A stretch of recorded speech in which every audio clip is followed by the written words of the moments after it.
Hello.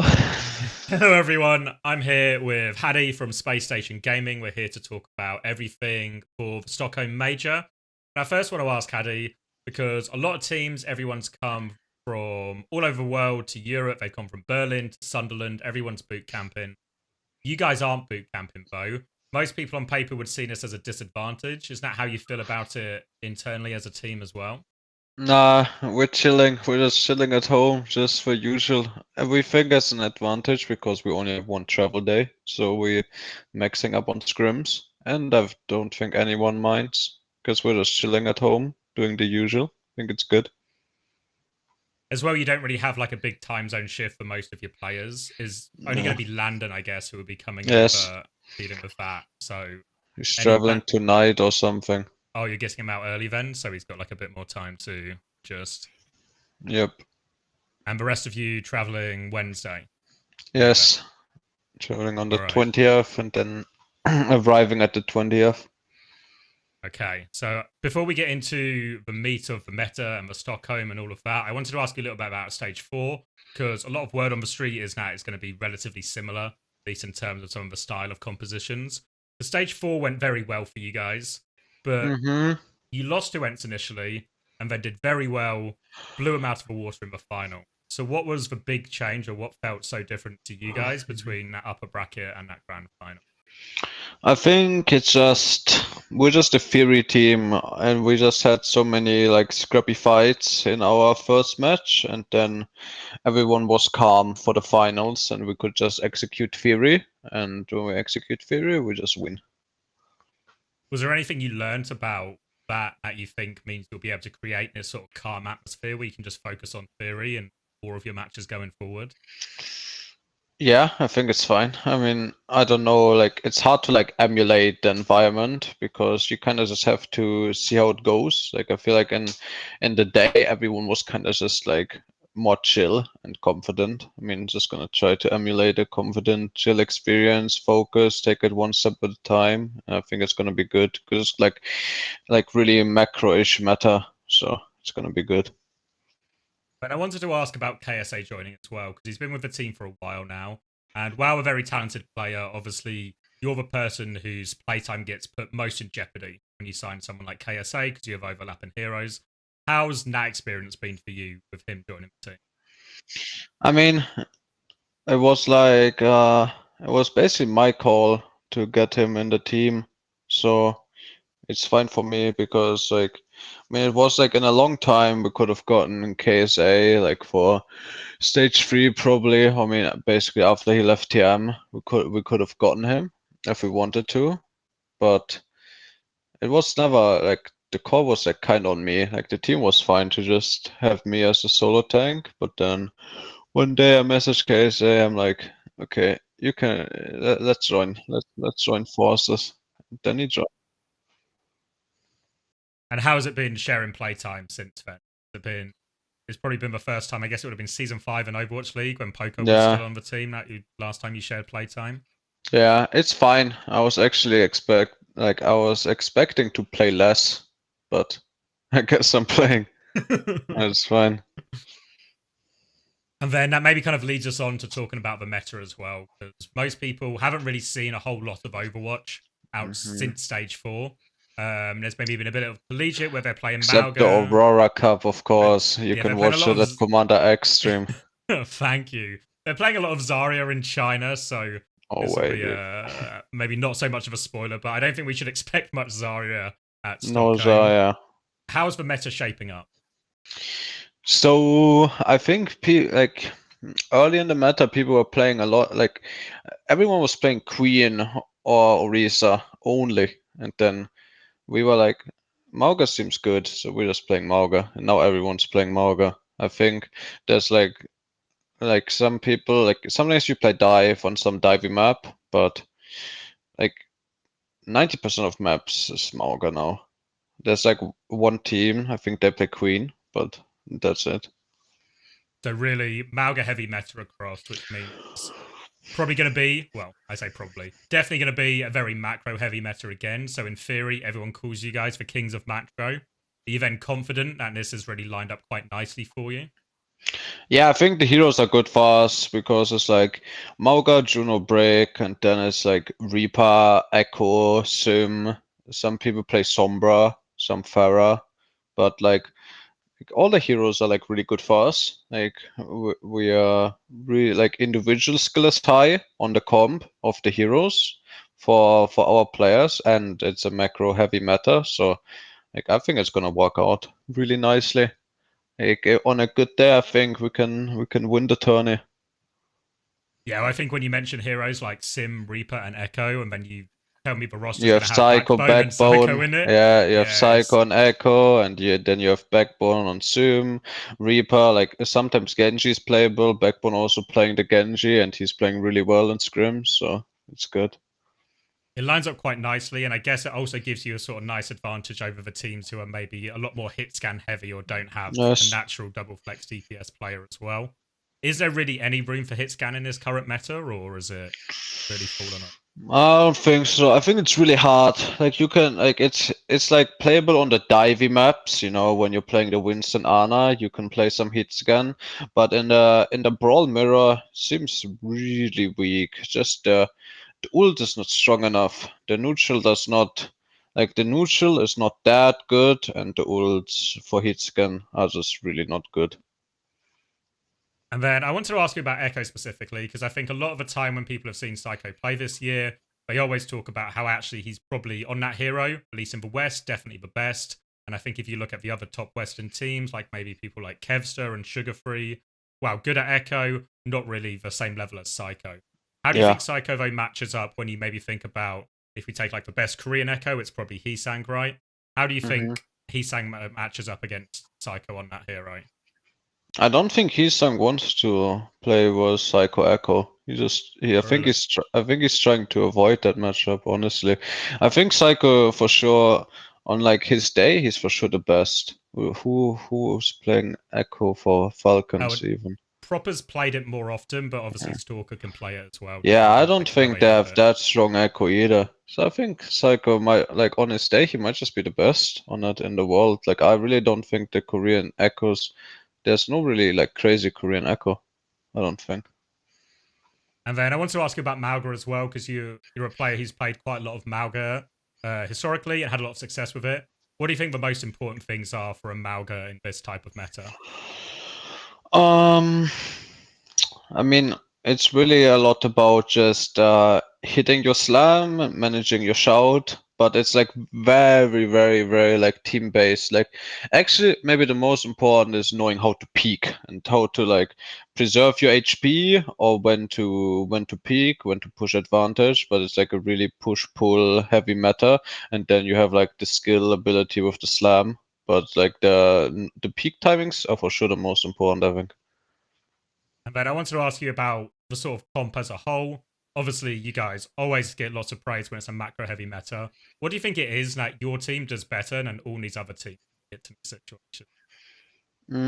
I think it's our comms, to be honest. Like, I think it's our coaching from Chris, obviously, but it's also our comms. Like, I sometimes you have to listen in on OWCS, and it's like they're not even like saying anything, but we like sync everything. Like every peak is synced, every ult is planned, and I think that's it. Just having like control of the game. I guess that comes back to what you were talking about earlier about being able to play calm and allowing that communication to be Yes. there so everyone can hear, everyone can listen, everyone can do everything on the same timing. Yeah, that's where we strive the best. When it's like chaos, we're not that good, but as long as we can keep the game in control, we're very good. How much harder is that to do when we're going to go to Stockholm and there's going to be a LAN environment, there's going to be a crowd, it's going to be different setups, more noise, more distractions, more things going on? It's gonna be harder for sure, but you just have to lock in. I think it's fine. Like it's harder to pull off at LAN, but I think it's gonna be okay. Just need to be confident in the theory and confident in the plan.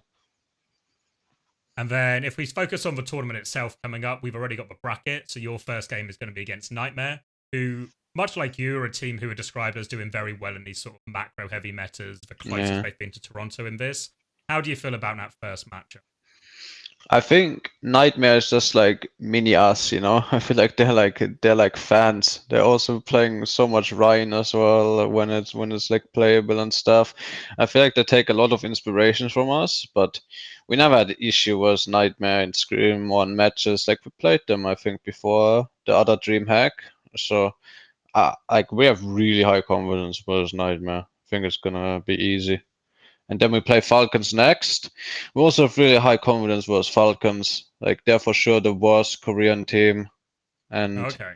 and that would like we stopped scrimming them like a couple days ago because like the bracket is like pretty likely to shape us that we're gonna play Falcons after Nightmare. But we had really good scrim results versus them and like really good like scrim results versus them. So I am really confident, and then we'll win us finals, and then on a good day we can win. Yeah. That's quite interesting to hear because at least historically, Falcons have been better in these type of metas. They've done quite well. Like they obviously won stage 2 over in Asia against Crazy Raccoon as well. But you think they're struggling a little bit more in this type of meta? Yeah, at least right now. Maybe they're figuring it out. I don't know. Like I don't have insight to their scrims as of now, but Not yet. last time they were struggling. Maybe they figured it out now. But even if they're really good, like we can have really high confidence that we can just be better. So far this year, SSG, one thing that sort of keeps coming up is this struggle to get a result against a Korean team. Do you think there's any kind of what's stopping you? Is it just bad performances on the day? Is there something about that type of team that feels like it's a more pressure fixture because you've not done it so far this year? I don't know. I think they're just like good at the game, you know? Like they're just like one of the like it's just the highest player like value region, you know, like 80% of our population was Korean or Yeah. something like that. So I think they just have the best players. But I think we like had a couple times where we came close, like that Zeta loss we played where we were like 3-1 or like I don't even know what it was, like I think maybe 4-2 in the 4-2, end. yeah, 4-2. Like there were so many close maps that we lost, and it was like we could have won that with Zeta. Now we're scrimming the Koreans, and it feels like very competitive, you know. And I think like was Crazy Raccoons is they have like their ball comp, and it's like really hard to beat. But if we meet them in grand finals, whereas first to four, they kind of run out of maps where they can play it, and Yeah. then like they can only pick so many maps. And then if we just win the macro mirror versus them, I think it's it's best for sure to meet them in like that grand final setting. And then obviously, because everyone's been boot camping over in various places in Europe, it means you've got a chance to scrim basically all the teams. What do you think the current power level is between the three regions at the moment? Mm, we haven't had any scrims with Nightmare Energy, but Toronto is really good. To be honest, it's like kind of crazy. Like everyone can be kind of good. Everyone can be kind of good. I don't know. Like it can. This tournament, I think, gonna be very competitive and very like day performance based. Like which team is gonna play the best on the day. Like Toronto is really good. Crazy Raccoons is really good. Ents is really good. Like a lot of teams are really fucking good right now. So I don't know. I really don't know. I think like everyone can be very competitive on a good day. It can be like really interesting. I think the nature of a lot of these macro comps as well, because it's so alt dependent, it can become down to really small margin for a lot of big Yeah. fights. And then those Yes. big fights can snowball into like full Yes. maps quite easily. So And there's like also confidence and momentum in those macro metas. Like it's like a hard macro meta. Like even the Orisa one was like more micro involved and more stuff, like more headshots, May headshots, Genji dash, like spears, you know, like Sojourn Rail or whatever, Ash headshot. But in this, it's like so macro. Then it's like the confidence just gives you like 10% more damage and 10% more kills, and then you yeah. just have the ults, you know, and then you fuck up the ults, you just get snowballed the entire map, and yeah. It's one of those as well. I mean, we've experienced it in Overwatch League as well, where when teams are playing one comp so heavily, it becomes almost like a knowledge race as well. So if Yeah, somebody changes something about their theory from one day to the next, you might have felt really good against them before. Then they do it's something true. different you've not seen, and then it just the power level in that matchup can switch really quick. Like everything changing every day. Like some people try Sombra, then it works for like 2 maps, then it doesn't work anymore. Then they just play Reaper Echo, then they play Sim, then they play Genji, and then it doesn't work, and then they try it again, and then it works again, and then you have to like just re-crack down everything, and it's weird, but it's like a macro meta on like short notice where people have not like fully figured out like their play style and their super comp locked in. So it's really interesting. And then I wanted to ask you as well, if SSG, if everything goes right, if SSG win the entire tournament, who do you think would end up getting MVP from your team? Like if everything's going well and really clicking, who do you think would be like the person who pops off to get you there? Mm, Probably Seicoe or Backbone, probably like one of them.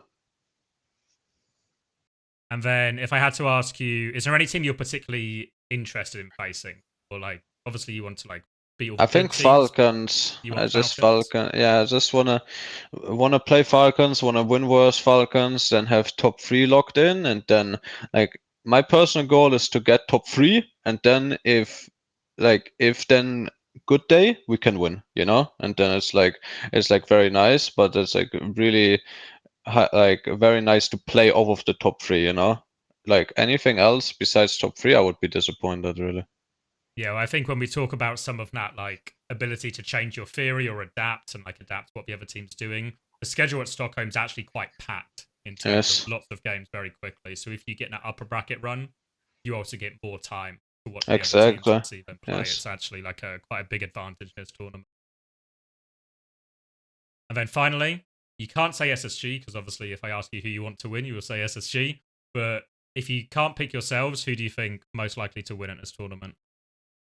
Mm, if I can't pick ourselves, who I would want to win is either Crazy Raccoon or Ants. I feel like probably I would want Crazy Raccoon to win. They seem like nice people and they're good at the game and they play more than one comp. I also like Ants though. Like if Ants would win, it would also be nice, like a European team winning. Other teams are weird. I don't like them that much. Yeah, that's fair. That's I mean, I fair. like Nightmare, but like, I don't think they're gonna win. I'm gonna keep it real. Yeah, there's a few teams who maybe don't. Yeah, different expectations aren't Yeah. necessarily success for them. Wouldn't necessarily be first Yes. place. All right. Thank you very much, then, Hadi. I appreciate you taking the time. Best of Thank luck for you. Stockholm. I'll see you there. Thank you. See you.